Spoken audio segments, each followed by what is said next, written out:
అయిపోయింది కదా, అయిపోయింది. ఇక జగన్మోహన్ రెడ్డి స్క్రిప్ట్ గురించి చెప్పాలి. జగన్మోహన్ రెడ్డి మీరు అన్నట్టు నటుడు అన్నారు. నటుడు అని గనక చెబితే కమల్ హాసన్ సిగ్గుపడతాడు. కమల్ హాసన్ నటుడు పండించలేడు జగన్మోహన్ రెడ్డి తోటి పోటీ పడితే. నేను ఒక్క విషయం చెబుతాను. ఇది నేను ప్రెస్ మీట్ సందర్భంగా పెట్టినటువంటి ఫోటో మీరు చూస్తే నేను దగ్గరకు తీసి చూపిస్తున్నాను, మీరు చూపించండి. వివేకానంద రెడ్డి గారు చనిపోయాడు, పక్కన బాక్స్ లో కూడా ఫోటో ఉంది. వివేకానంద రెడ్డి దగ్గర జగన్మోహన్ రెడ్డి ఆయన బాడీ చూస్తూ ఉన్నాడు. ఓకే, చనిపోయిన తర్వాత నేనేమంటానంటే, చూశారు కదా, చనిపోయిన తర్వాత వివేకానంద రెడ్డి ఎట్లా చనిపోయాడో మీకు నాకు చంద్రబాబు నాయుడు గారికి ఎవరూ తెలియదు. గుండెపోటుతో చనిపోయాడని చెప్పి విజయసాయి రెడ్డి చెప్తే మనం అందరం గుండెపోటుతో చనిపోయాడు గొప్ప నాయకుడు రాజశేఖర రెడ్డి గారి కొడుకు అన్నయ్య తమ్ముడు చనిపోయాడని చెప్పేసి మనం అందరం బాధపడ్డాం. రాష్ట్రం అంతా ఏడ్చింది, అయ్యో ఇట్లా చనిపోయాడని. అయితే చంద్రబాబు నాయుడు గారు కూడా అట్లాగే అనుకున్నాడంట. ఆయన చాలా మీటింగ్ లో చెప్పాడు. అయితే ఆ తర్వాత సిబిఐ ఎంక్వైరీలు, సిట్ ఎంక్వైరీలు, వీటన్నిటిలో ఆయన అధికారంలోకి వచ్చిన తర్వాత మనం చూస్తే జగన్మోహన్ రెడ్డి స్క్రిప్ట్ ఉంది, వాళ్ళ భార్యకి ఫోన్లు వెళ్ళింది, జగన్మోహన్ రెడ్డికి ముందుగా తెలుసు అని చెప్పేసి చాలా దర్యాప్తు సంస్థలు చెప్పింది. అంటే మనకేం అర్థమైంది, వివేకానంద రెడ్డి చావుకి జగన్మోహన్ రెడ్డి పాత్ర కూడా ఉంది అని మనకందరికి అర్థమైంది. మొన్న అర్థమైంది మనకి, చనిపోయిన తర్వాత నెలకో 2 నెలకో సంవత్సరానికో 2 సంవత్సరాలకో.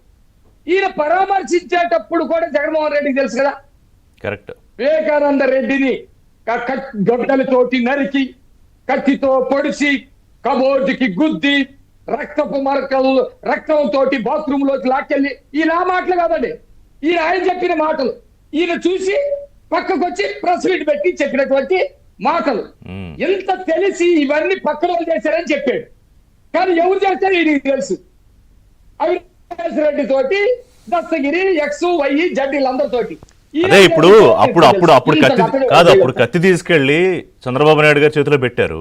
ఇప్పుడు ఇంకా నయం ఆ డ్రైవర్ ని, అంటే లోకేష్ నా కారులో పెట్టలేరు కానీ ఇంకా డ్రైవర్ ని లోకేషే పెట్టారు, ఎక్కిచ్చేయమన్నారని చెప్పలేదు. అక్కడ వరకు సంతోషం. నేను చెప్పదలుచుకున్నది అది కాదు. ప్రజలకి ఇది చేరాలి. మీకు నాకు చంద్రబాబు నాయుడు గారికి ఆంధ్ర రాష్ట్ర ప్రజలకి గుండెపోటలో వివేకానంద రెడ్డి గారు ఎట్టో సరిపోయారని మాత్రమే తెలుసు. అవును, జగన్మోహన్ రెడ్డి చెప్పినటువంటి భాష అంతా కత్తి, మా బాబాయిని అత్యంత క్రూరంగా కత్తితో నరికి, గొడ్డలతో నరికి క్రూరంగా చంద్రబాబు నాయుడు చేశారని చెప్పాడు. అవును, ఇప్పటికే ఈ మనిషికి తెలుసు అతను చేయించిన సంగతి. బాబాయ్ దగ్గర చూడండి ఎట్లా చూస్తున్నాడు, అమాయకంగా, అసలు ఏమీ తెలియనట్టు, మొక్క కవలికల్లో ఏ మాత్రం తేడా రాకుండా బ్యాలెన్స్ చేస్తూ, బాబాయ్ నిన్ను చంద్రబాబు నాయుడు డైరెక్ట్ గా కత్తి తీసుకొని వచ్చి నరికాడు, నేనేమి చేయలేకపోతా ఉన్నాను, నాకు అధికారం ఇస్తే నేను చంద్రబాబు నాయుడు అంతు తెలుస్తాను అన్నట్టు చూస్తున్నాడు. ఎవరు వల్ల ఇది చెప్పు, ఎవరు వల్ల పండింది? యాక్చువల్ గా కాదు, అప్పుడు ఆ డ్రామా బ్రహ్మాండంగా పడింది ఆ ఎన్నికలకి. పండింది కదా, నేను అది అంటున్నా. అంటే జగన్మోహన్ రెడ్డి ఇప్పుడు ఫలానా ఒక అతను ఉరేసుకొని చనిపోయాడు, నాకు ముందుగానే తెలుసు, నేను వెళ్ళి అయ్యా నువ్వెందుకయ్యా గుండెపోటుతో చచ్చిపోయావని నేను అనగలుగుతానా?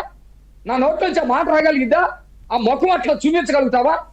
జగన్మోహన్ రెడ్డి చూపించగలగడు, జగన్మోహన్ రెడ్డి చేయగలడు. నెంబర్ 1. ఇప్పుడు సెంగయ్య విషయానికి వస్తా. సెంగయ్య ఎట్లా చనిపోయాడో తెలుసు. మానవత్వం ఉంటే నువ్వు నాది ఏదో నా హృదయం కలిసి వేసింది, జరగకుండా ఉండాల్సింది, నేను వాళ్ళ కుటుంబానికి ఏదో సహాయం చేస్తాను అని చెప్పి మాట్లాడాలి. బ్రతికున్న టైంలో వెళ్ళలేదు, చూడలేదు, వాళ్ళ కార్యకర్త వెళ్ళలేదు. లోకేష్ గారు వచ్చి బెదిరించాడని నేను నాతో చెప్పించే ప్రయత్నం చేస్తున్నాను. లోకేష్ గారు 50 మందిని దళిత సామాజిక వర్గానికి సంబంధించిన వాళ్ళని పంపి వాళ్ళు అన్నట్టు మేము మీ వాళ్ళమే అని నిన్న స్క్రిప్ట్ లో భాగంగా ఆవిడ చెప్పింది. నేనేమంటానంటే, ముందుగానే లోకేష్ గారు చెప్పాడో చెప్పలేదో నాకైతే తెలియదు, కానీ మీరు ఇప్పుడు కల్లూరు శ్రీతోటి మాట్లాడండి. మా కల్లూరు శ్రీని వెళ్ళి పరామర్శించాడు. లోకేష్ గారు ఒక మంత్రిగా, ఒక బాధ్యత కలిగినటువంటి నాయకుడుగా కొంతమందిని పంపించి, అమ్మా మీరేం బాధపడవాకండి, మీకేదన్నా సహాయం కావాల్సి వస్తే ప్రభుత్వం తరపు నుంచి మేము చేస్తాం, మీ కుటుంబాన్ని ఆదుకుంటామని చెప్తే తప్పండి. ఈ పక్క నుండి ఏం చెబుతారు తెలుసా? స్క్రిప్ట్ రైటర్ లో లోకేష్ వచ్చాడని చెప్పు, లోకేష్ వచ్చాడని చెప్పు, సారీ లోకేష్ పంపించాడని చెప్పు, లోకేష్ బెదిరించాడని చెప్పు అని చెప్పేసి పక్కన చెబుతా ఉంటారు. పాపం ఆమె దళిత మహిళ, పెద్దగా చదువుకోలేదు.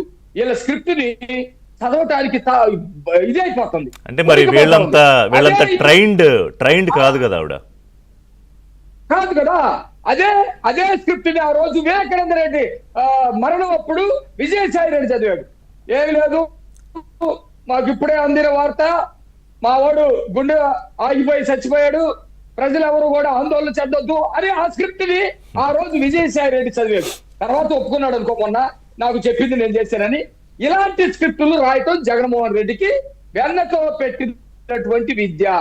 ఈ రోజు ఆ తల్లి చేత మాకందరికి బాధ ఉంది. నేను కూడా ఒక దళిత కుటుంబానికి సంబంధించినటువంటి వాడిని. ఒక ఆవేదన ఉంది.